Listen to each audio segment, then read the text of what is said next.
Hallelujah. Uh, Today's lesson probably going to be a bit short, but I pray it's sweet. We're continuing on through the Book of Enoch, and as always, we seek to align it with our canon. That is the scriptures we come to know and love, and as we've been seeing thus far, that hey, they align pretty well, right? Hallelujah.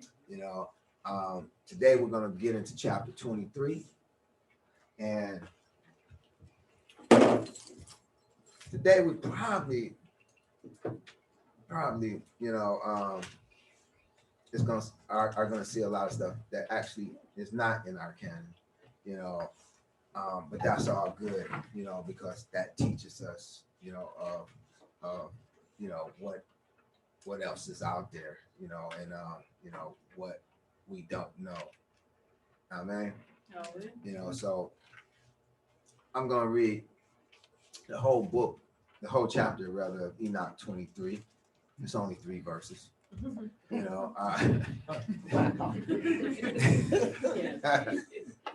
It says, "From thence I went to another place to the west of the ends of the earth." And so, for those of you who have been keeping up with the previous chapters, we see that Enoch is going on this tour, so to speak, with the holy angels of Elohim, and they're taking them and showing them all this secret stuff, or this stuff that men don't normally see. Let's put it that way. That's actually within the earth, taking them, all these different places and showing them these things that exist. So verse 2 goes on to say, "And I saw a burning fire which ran without resting, and it paused not from his course day or night, but ran regularly. And I asked, saying, What is this that rests not? Then Raguel, one of the holy angels who was with me, answered me and said unto me, This course of fire, which thou hast seen, is the fire in the west, is the fire in the west which persecutes all the luminaries of heaven." And so, yeah, that's pretty much what it is. We don't have anything in our canon that aligns with that, but there you have it.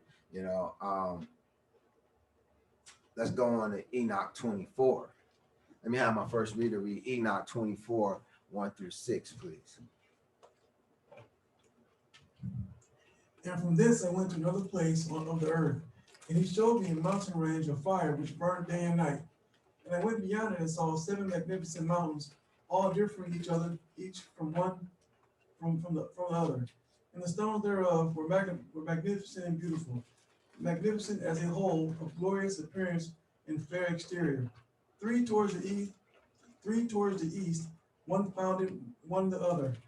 The 3 towards the south, one upon the other, and deep rough ravines, no one of which joined with any other.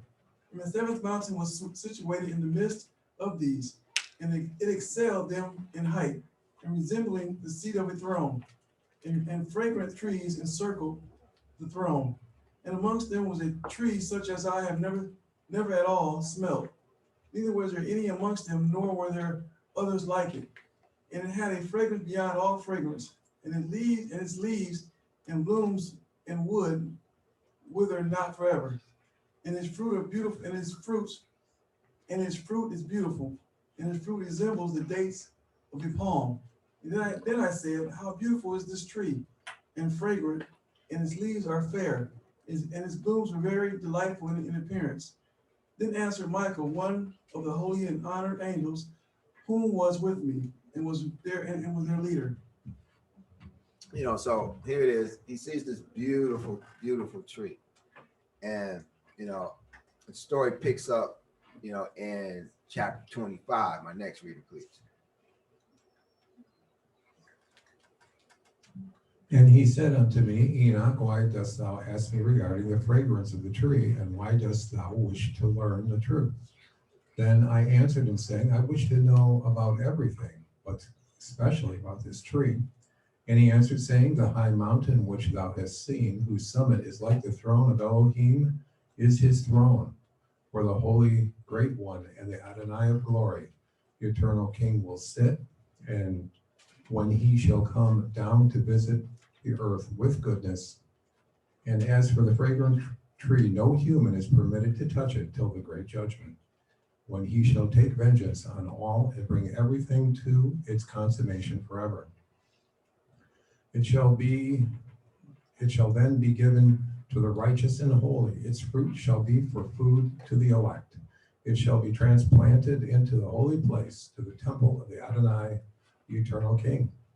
Then shall they rejoice with joy and be glad, and into the holy place shall they enter, and its fragrance shall be in their bones, and they shall live a long life on earth, such as your fathers lived in their days.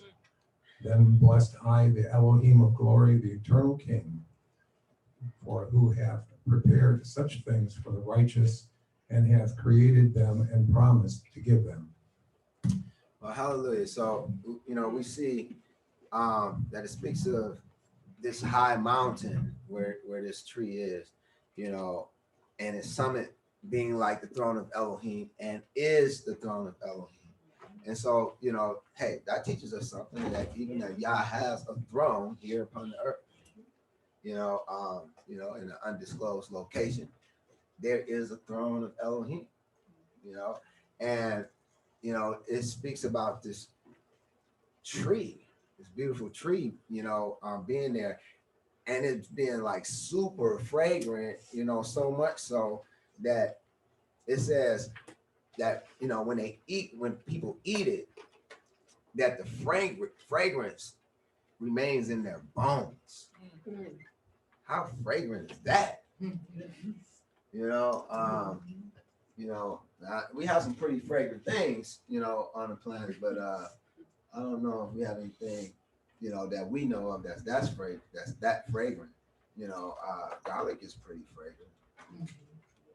You can take some garlic, a bulb of garlic, put it in your shoe, and if it's the right kind of garlic, you'll be able to smell it on your breath in a few minutes. Yeah. So yeah, we do have some fragrant things, but I just thought that was just like, that just stands out, like, wow. Fragrance should be in their bones. Now I want to call your attention to something. It says, they shall live a long life on earth, such as your fathers lived in their days.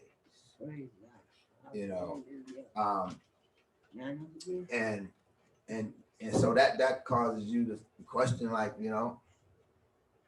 how did our fathers live? And they lived hundreds of years. I believe the longest living being recorded lived 969 years, which was Methuselah. And hence we get the saying, "You old as Methuselah,"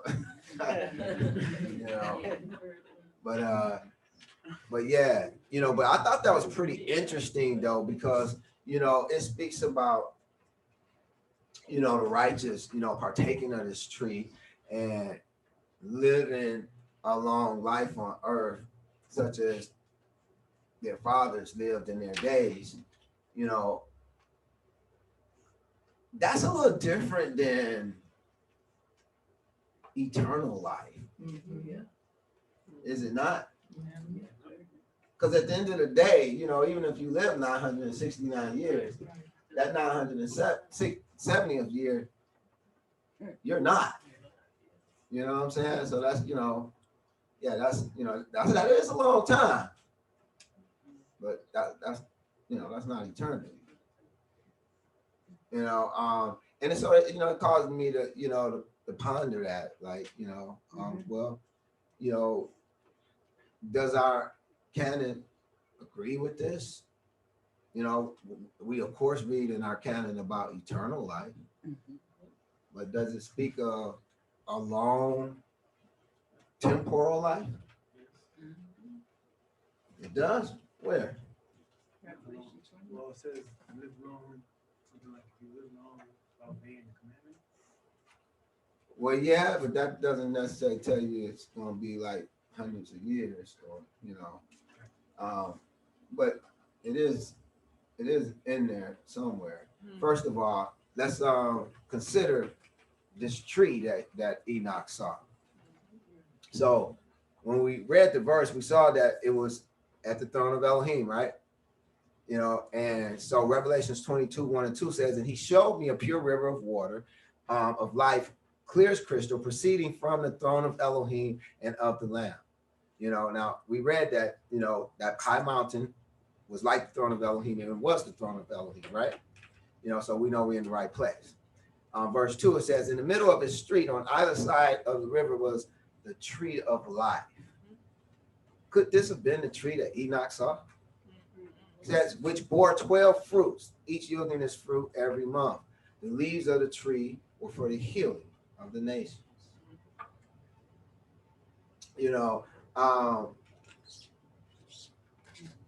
Coincidence, or could Enoch have been looking at the tree of life? They both are where the throne of Elohim is, and both bear fruit that people eat, and we know those that eat it get long life. And the tree of life, you would expect when somebody ate of it, it will give them life, since it's called the tree of life, right? And it even speaks of the leaves of the tree being healing for the nations, which speaks to, those who weren't among the righteous at the time. Amen.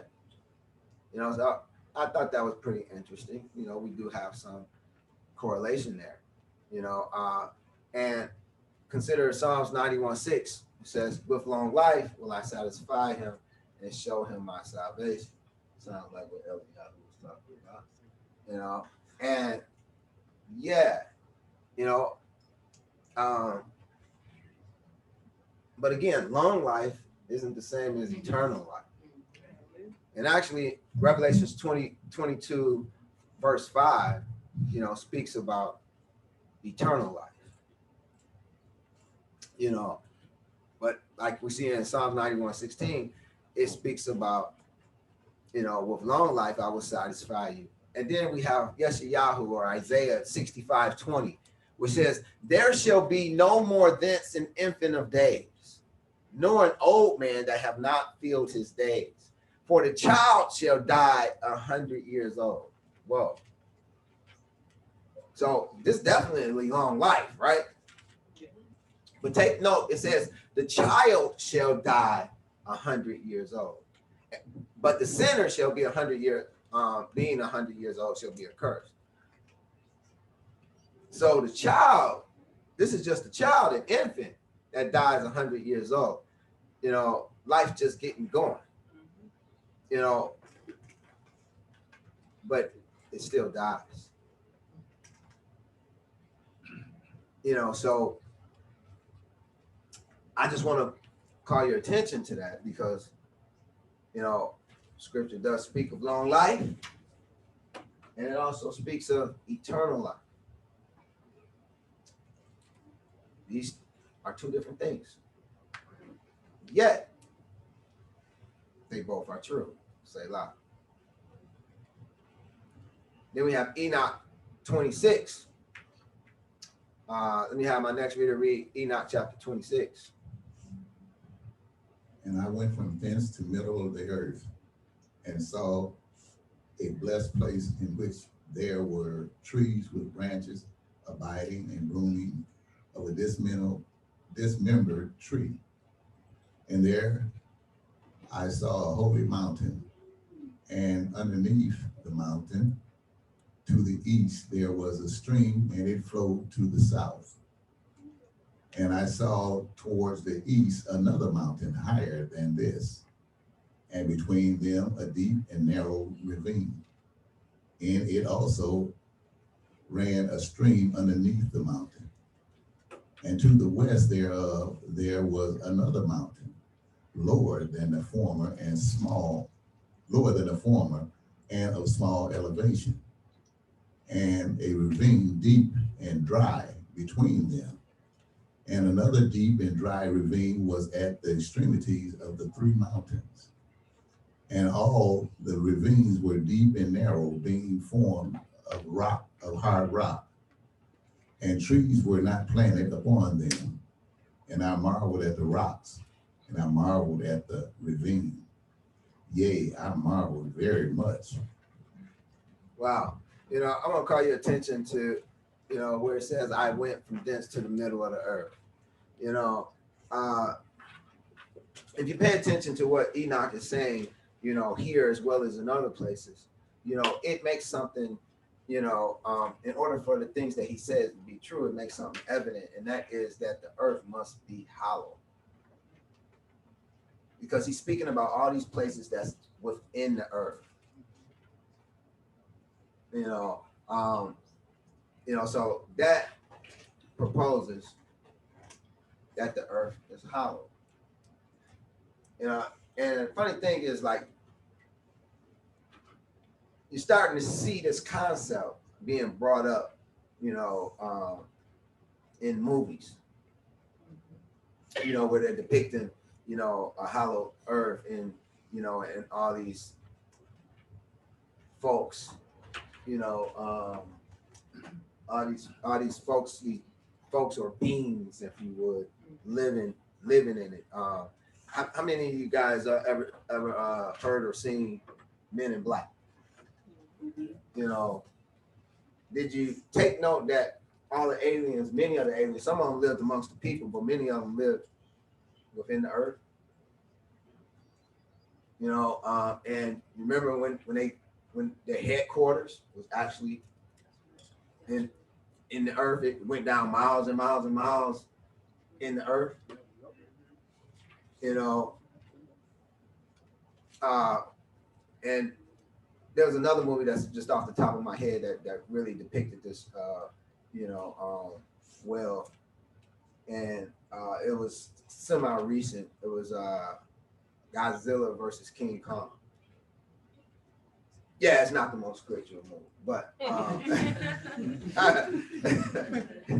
you know, but nevertheless, like, this concept was front and center in that movie.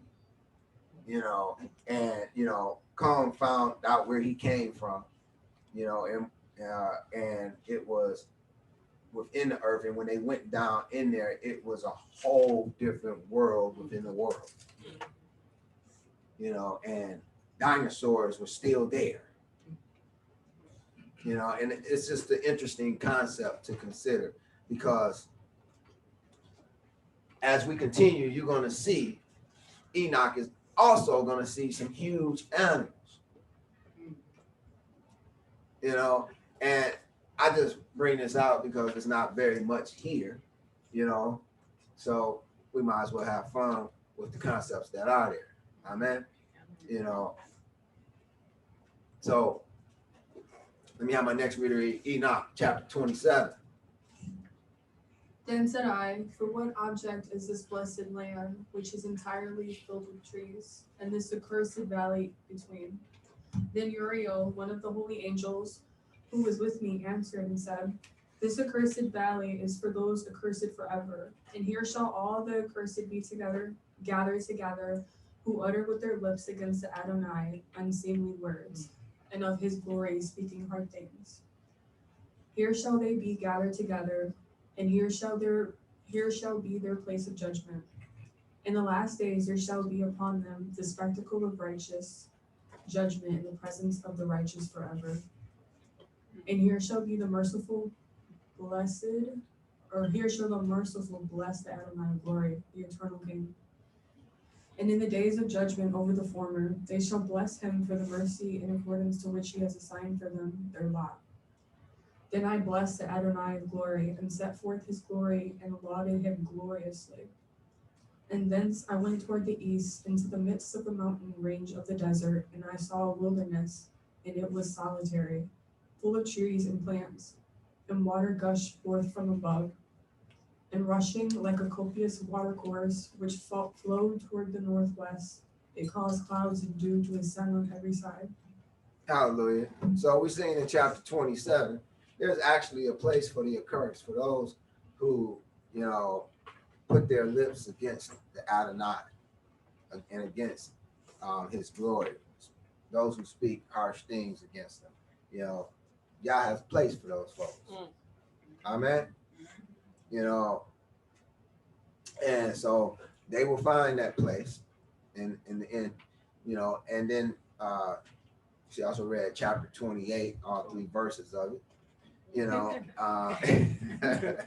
you know, and it speaks of, you know, going into the midst of the mountain range, you know, of the desert, and finding a wilderness that was solitary, full of trees and plants and water gushing forth from above. Kind of sound like an oxymoron, you know, because if it's a desert, then where you getting all this water and trees, and you know, but at the same time, it's a desert. Say lie. You know, and it says rushing like a copious water course. You know, that's kind of describing a waterfall in our actuality. You know, so let's go to Enoch 29. I'm gonna read Enoch 29, then we'll have my next reader read Enoch chapter 30 and 31. It says, and thence I went into another place in the desert and approached the east of this mountain range, and there I saw aromatic trees exhaling the fragrance of frankincense and myrrh. The trees also were similar to the almond tree.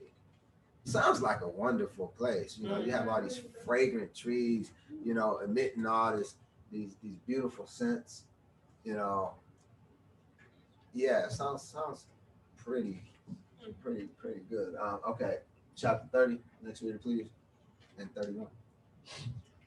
And beyond these, I went afar to the east, and I saw another place, a valley full of water, and therein there was a tree, the color of fragrant trees, such as the mastic. And on all sides of those valleys, I saw fragrant cinnamon. And beyond these, I proceeded to the east. And I saw other mountains, and amongst them were groves of trees, and there flowed forth from them nectar, which is named Sarara and Galbanum. And beyond these mountains, I saw another mountain to the east of the ends of the earth, whereon were aloe trees, and all the trees were full of stacked, being like almond trees. And when one burnt it, it smelled sweeter than any fragrant odor. Man, yeah, pretty fragrant place. Yeah, pretty self-explanatory. We're gonna move on to Enoch chapter 32. My next reader, please. And after these fragrant odors, as I looked towards the north over the mountains, I saw 7 mountains full of choice, nard and fragrant trees, and cinnamon and pepper. And thence I went over the summits of all these mountains, far toward east of the earth, and passed over the sea of Erythine, passed over Erythine Sea, and went far from it, and passed over the angel Zotel. And I came to the garden of righteousness, and saw beyond those trees many great trees growing there, and of a goodly fragrance, very large, very beautiful and glorious, and the tree of wisdom, whereof they ate and knew great wisdom. That tree is like the height, the fir, and its leaves are like those of the carbo tree, and its fruits is like clusters of vine, very beautiful, and the fragrance of the tree penetrates afar. Then I said, how beautiful is the tree, and how attractive it looks. Then Raphael, the holy angel who was with me, answered and said, this is the tree of wisdom, from which thy father, old in years, thy aged mother, who were before thee, have eaten. They learned wisdom, and their eyes were opened. They knew that they were naked, and they were driven out the garden. Hey, we know about this tree, don't we? We heard about this place. Now this definitely is in our canon, right? You know, but the interesting thing is verse 3, you know, they don't call it the Garden of Eden, they call it the Garden of Righteousness. Hallelujah. You know, so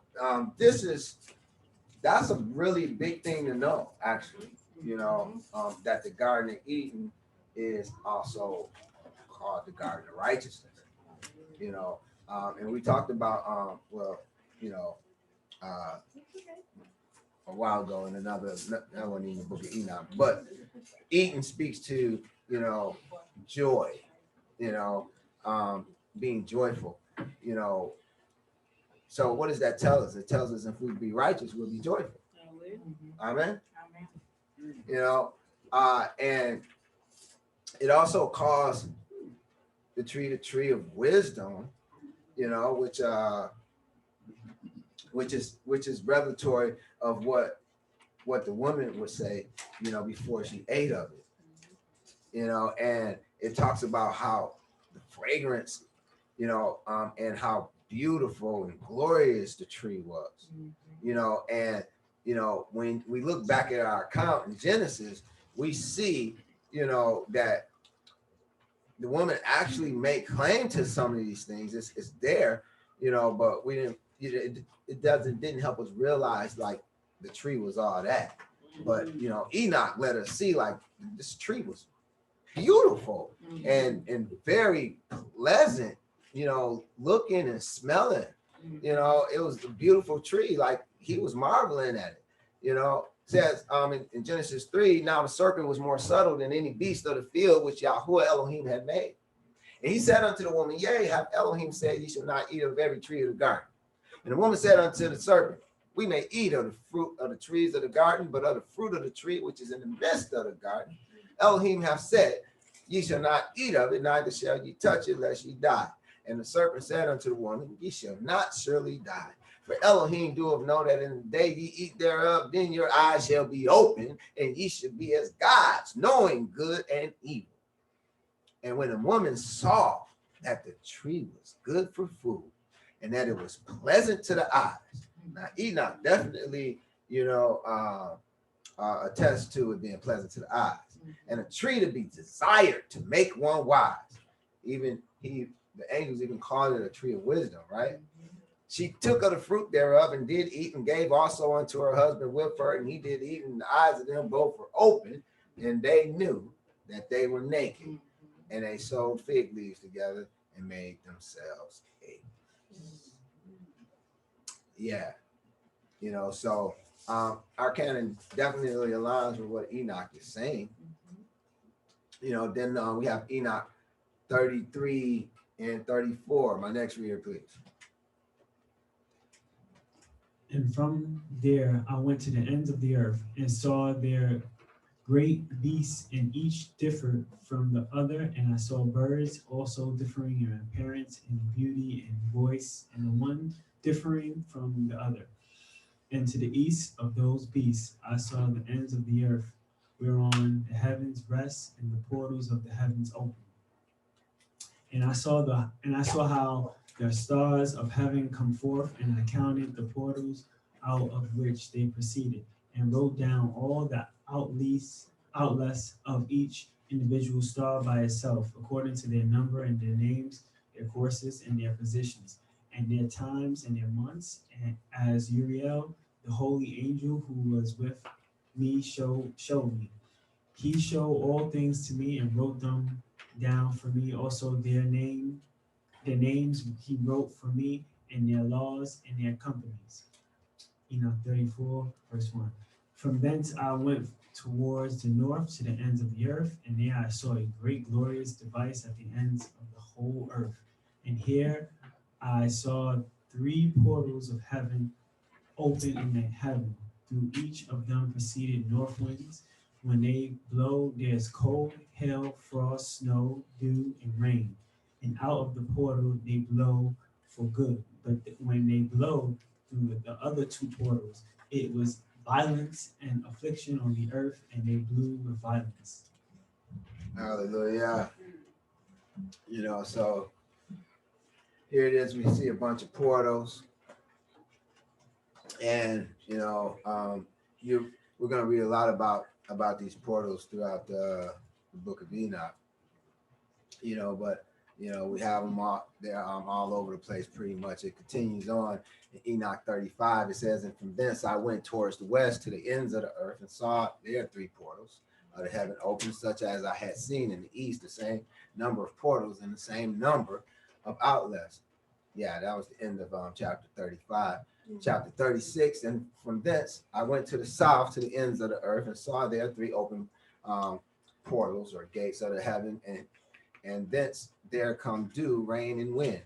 And from thence I went to the east to the ends of the heaven, and saw there 3 eastern portals of heaven open, and the small portals above them. Through each of these small portals pass the stars of heaven, and run their course to the west on the path which is shown to them. And as often as I saw, I blessed always the Adonai of glory. And I continue to bless the Adonai of glory, who has wrought great and glorious wonders, to show the greatness of his work to all his angels and to spirits of men, that they might praise his work in all his creation, that they might see the work of his might, and praise the great work of his hands, and bless him forever." And that's all we have for today. Hallelujah. So sorry it wasn't nothing juicy up in there, but